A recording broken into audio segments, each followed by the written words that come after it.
এসব বাংলা ব্যাকরণ শিখি চ্যানেলে তোমাদের সবাইকে স্বাগত। তোমরা সবাই দেখে বুঝতেই পারছো যে এটাও একটা রচনা।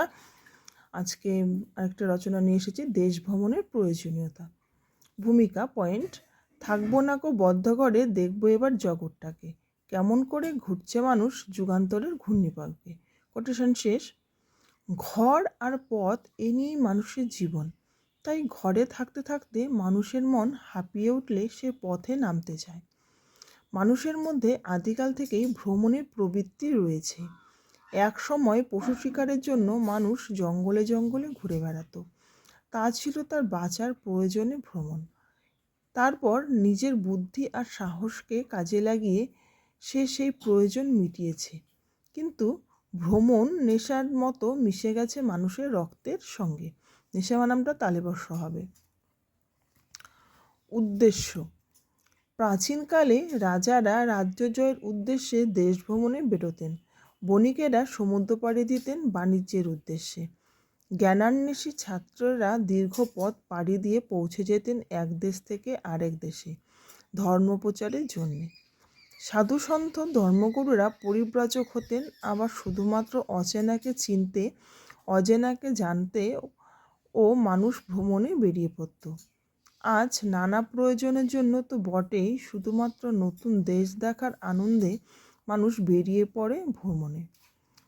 ভ্রমণে সেকাল ও একাল। প্রাচীনকাল থেকেই অনিশ্চয়তাকে সঙ্গ নিয়ে মানুষ একদিন পথ চলা শুরু করেছিল। ফাহিয়েন, ইবন বতুতা, হিউয়েনসাং থেকে শুরু করে কলম্বাস, ভাস্কো দা গামা এভাবে ভারতবর্ষে এসেছেন। ভারতবর্ষের সংবাদ পৌঁছে দিয়েছেন সুদূর প্রাচ্য থেকে পাশ্চাত্যের দেশগুলিতে। সেকালে পথ চলার সমস্যা, পদে পদে বিপদ আর আতঙ্ক আজ আর নেই। অবশ্য এর ফলে পথ চলার অ্যাডভেঞ্চার অনেকটাই কমে এসেছে। তবে দু চাকার ভর করে বিশ্বভ্রমণের কথা এখনও শোনা যায়।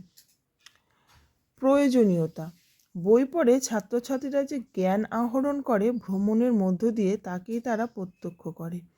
ঐতিহাসিক স্থানে ভ্রমণে যেমন উপলব্ধি করা যায় ইতিহাসের গাম্ভীর্যকে, তেমনি ভূগোলের নিবিড় পাঠও ঘটতে পারে প্রকৃতির সান্নিধ্যে। ভ্রমণের মধ্য দিয়ে কোনো বিশেষ অঞ্চলের মানুষের জীবনধারা, সংস্কৃতি ইত্যাদির সঙ্গে আমাদের পরিচয় ঘটে।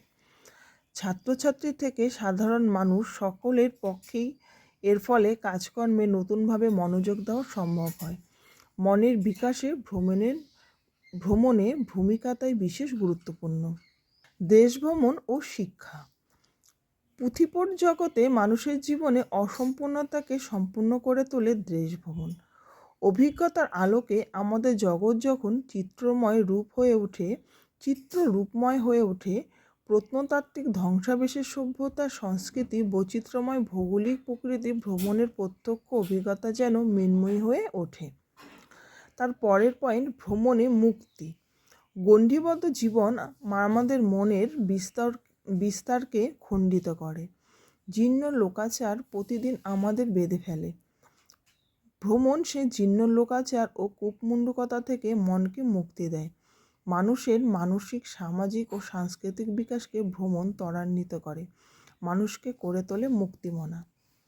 শিক্ষার অঙ্গ: ভ্রমণের মাধ্যমে শিক্ষা পূর্ণতা পায়। একথা একালের শিক্ষাবিদরা সকলেই মনে করেন।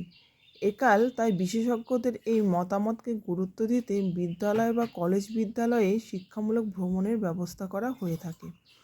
এমনকি এ বিষয়ে অনেক ক্ষেত্রে সরকারও অনুদান দিয়ে থাকে।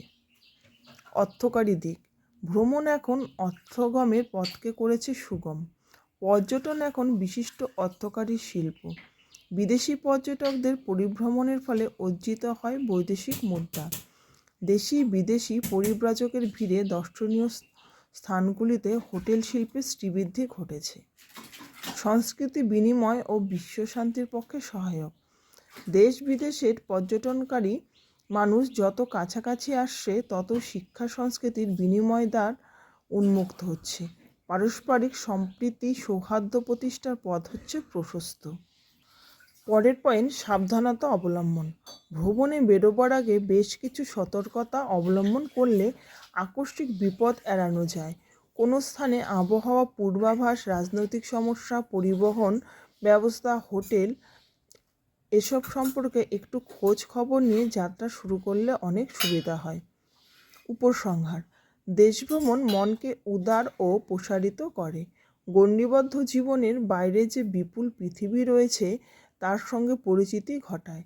এক কথায় একজন মানুষ যে বিশাল সেই বিশ্বেরই অংশ, সেই ধারণার জন্ম দেয়। এখানেই দেশভ্রমণের প্রকৃত সার্থকতা। তো শেষ হয়ে গেল রচনাটা। তোমাদের যদি অন্য কোনো রচনা দরকার হয় তোমরা কমেন্ট করে জানাতে পারো, আমি তাহলে শেষে দিতে পারি। ভিডিওটি এখানে শেষ করলাম। ধন্যবাদ।